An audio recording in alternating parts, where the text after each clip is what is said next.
La yadkhulul jannah illa man rahimah. Tidak masuk syurga kecuali orang yang menyayangi. Ingin jadi penghuni syurga, jadilah pribadi yang punya hati menyayangi yang lain. Munyo tak tergedi terempak hati katanya haitim sayang ke orang lain, celalah diri sendiri. Berarti lungkup muda ku palih lung tak kena gerot baik go.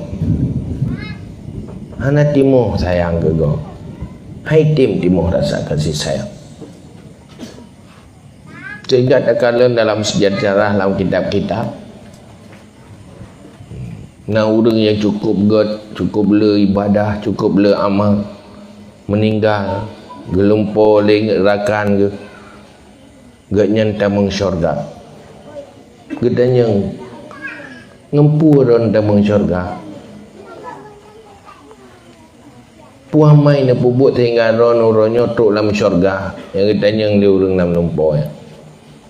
Bak tiura pegah lung bak tiura dalam musim dingin, lung kalan anak mia yang kamu tet tubuh sijuk hana mai anak mia timoh sayang tak anak mianya gecok ijak beruk ke balut anak mianya baik sijuk sayang ke kalan cukup pedih rata ngan gebalutnya anak mianya yang kengenyan ne sayang genyan li Allah, ridha Allah kegaya.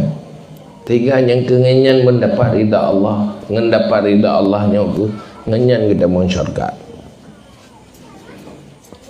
Maka memiliki hati yang saling menyayangi itu beruntung bagi yang memiliki hati.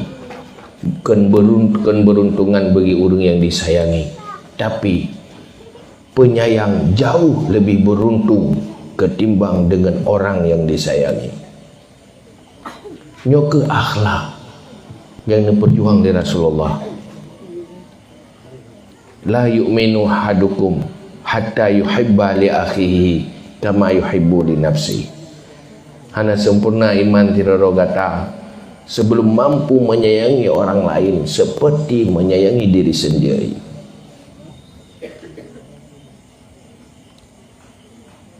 Nyoke akhlak, salah satu akhlak. Maka udip dalam dunia nyo orang beriman kok get tampil penampilan. Cibayangkan kehidupan para sahabat Rasulullah penuh dengan kedamaian. Mereka saling menyayangi, saling kompak, saling bantu membantu. Pakan kompak karena memang atikan pendengki, atikan pembenci,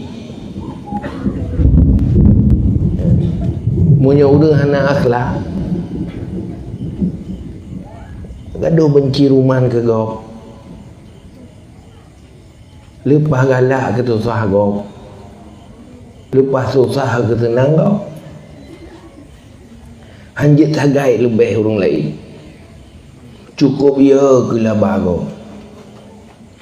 Saya kalau lebih ke gopnya ke itu nanti. Yang hati dengki. Kan penyayang. Maka berusaha terus menerus memiliki hati yang menyayangi.